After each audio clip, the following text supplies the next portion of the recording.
गांव के किनारे बसे उस पुराने किले के बारे में कई भूतिया कहानियां प्रचलित थीं। लोग कहते थे कि वहां जाने वाले कभी वापस नहीं लौटते, लेकिन आज के युवा इन बातों को केवल एक मिथक समझते थे। रविवार की शाम गांव के 4 दोस्तों अर्जुन, विक्रम, संजीव और रिया ने सोचा कि वे इस किले में रात बिताकर वहां की सच्चाई जानेंगे। उनके बीच शर्त लगी कि जो सबसे पहले डरकर वापस आएगा उसे बाकी सबको 1 महीने तक खाना खिलाना पड़ेगा। ये सब केवल मनगढ़ंत कहानियां हैं, अर्जुन ने मजाक उड़ाते हुए कहा। देखते हैं कौन हारता है, विक्रम ने चुनौती दी। रात के करीब 10 बजे चारों दोस्त किले में पहुंचे। किले का विशाल दरवाजा टूटा हुआ था और वहां एक अजीब सी ठंडक फैली हुई थी। दीवारों पर बने पुराने चित्र और टूटी फूटी मूर्तियां उस जगह की प्राचीनता का एहसास करवा रहे थे। किले में घुसते ही रिया को ऐसा लगा जैसे कोई उनकी हर हरकत देख रहा हो। यहाँ कुछ तो अजीब है, उसने कहा, लेकिन दोस्तों ने इसे उसकी घबराहट समझा। उन्होंने किले के बीचों बीच बने मुख्य हाल में अपना ठिकाना बना लिया। यहाँ कोई भूत प्रेत नहीं है, सारी डरावनी कहानियां झूठी है, अर्जुन ने कहा।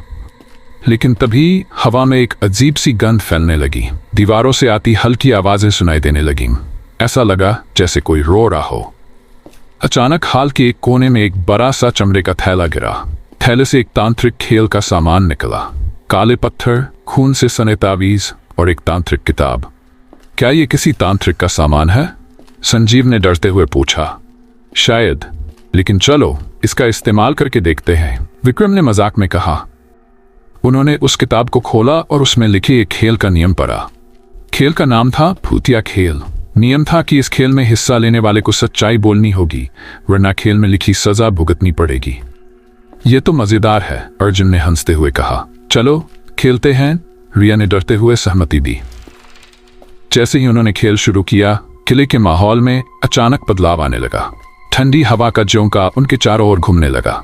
खेल में लिखा था कि हर सवाल का जवाब सच सच देना होगा।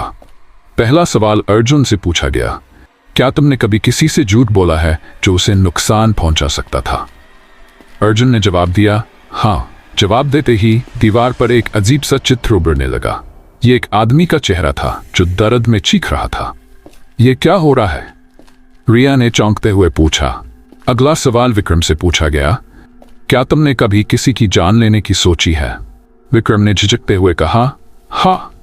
दीवार पर अब एक और चेहरा उभरा जो विक्रम की ओर घूर रहा था। जैसे जैसे खेल आगे बढ़ा, दीवारों पर और भी चेहरे उभरने लगे। चारों दोस्त अब डर से कांपने लगे थे। तभी किले के मुख्य द्वार से एक भारी आवाज गूंजने लगी। किसने मेरा खेल छेड़ा है? चारों ने देखा कि एक अघोरी काले कपड़ों में लिपटा, हाथ में त्रिशूल लिए उनकी ओर बढ़ रहा है। उसकी आंखें आग की तरह लाल थीं और उसके आसपास अजीब सी ऊर्जा थी।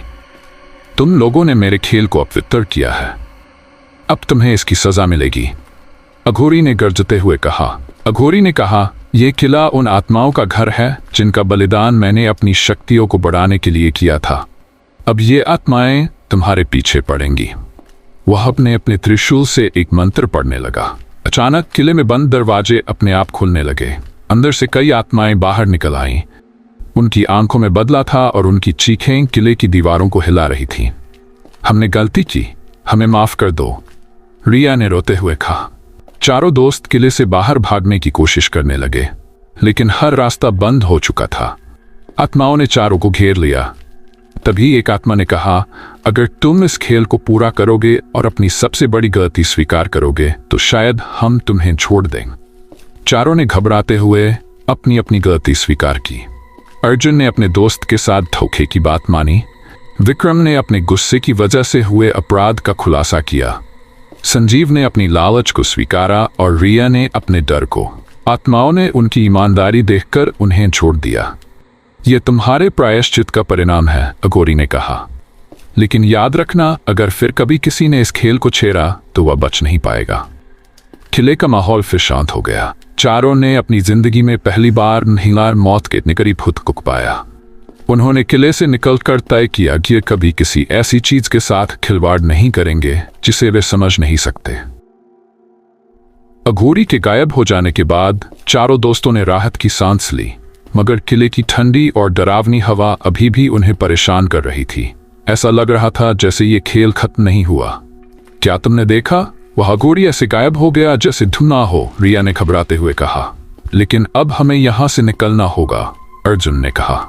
मुझे लगता है ये जगह हमें जाने नहीं देगी, संजीव ने धीरे से कहा। किले का मुख्य दरवाजा अब बंद हो चुका था।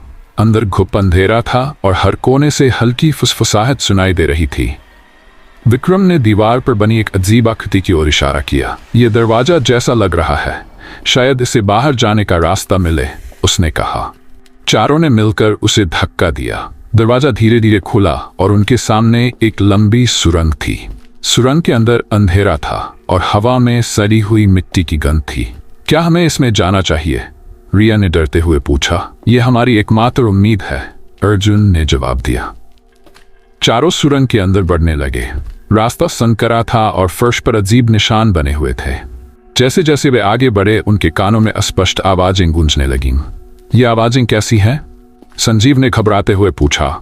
शायद आत्माएं हमें रोकने की कोशिश कर रही हैं, अर्जुन ने कहा। सुरंग के बीच में एक बड़ा हॉल था।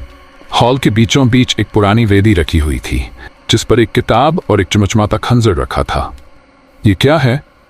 विक्रम ने कहा। रिया ने कहा, यह वही किताब लगती है जो हमने पहले देखी थी, लेकिन यह खंजर। अर्जुन ने किताब को उठाया और उसे पढ़ने की कोशिश की। किताब के पन्नों पर अजीब प्रतीक और मंत्र लिखे हुए थे। यहां लिखा है कि यह खंजर उस श्राप को तोड़ सकता है जो किले पर है, लेकिन इसे इस्तेमाल करने वाला अपनी आत्मा खो देगा, अर्जुन ने कहा। मतलब हमें अपनी जाने के लिए किसी को बलिदान देना होगा? रिया ने घबराते हुए पूछा। शायद यही एकमात्र तरीका है, संजीव ने कहा। चारों के बीच बहस शुरू हो गई। कोई भी अपनी जान देने को तैयार नहीं था। तभी किले की आत्माओं ने उन्हें चारों तरफ से घेर लिया। तुम्हारे पास ज्यादा समय नहीं है, फैसला करो, आत्माओं ने कहा।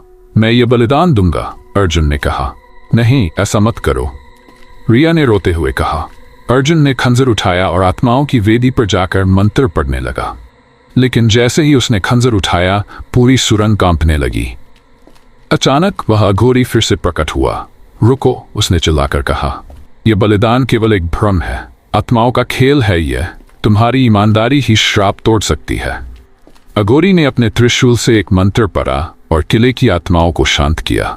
सुरंग की दीवारें हल्की हो गईं और धीरे धीरे उजाला फैलने लगा। अघोरी ने कहा, तुमने अपनी ईमानदारी और दोस्ती की परीक्षा पास कर ली। किले का श्राप अब समाप्त हो गया है, लेकिन याद रखना, लोभ और झूठ का अंजाम हमेशा बुरा होता है। सुरंग का अंत खुल गया और चारों बाहर निकल आए। गांव के लोग उन्हें देखकर चौंक गए। तुम लोग बच गए? एक बुजुर्ग ने कहा। हाँ, लेकिन हमें एक बड़ा सबक मिला, अर्जुन ने कहा। यह कहानी हमें सिखाती है कि जीवन में ईमानदारी और दोस्ती का महत्व सबसे बड़ा है। लालच और झूठ से हम केवल अंधकार की ओर बढ़ते हैं। अगली बार मिलेंगे एक और रोमांचक और हास्यमय कहानी के साथ।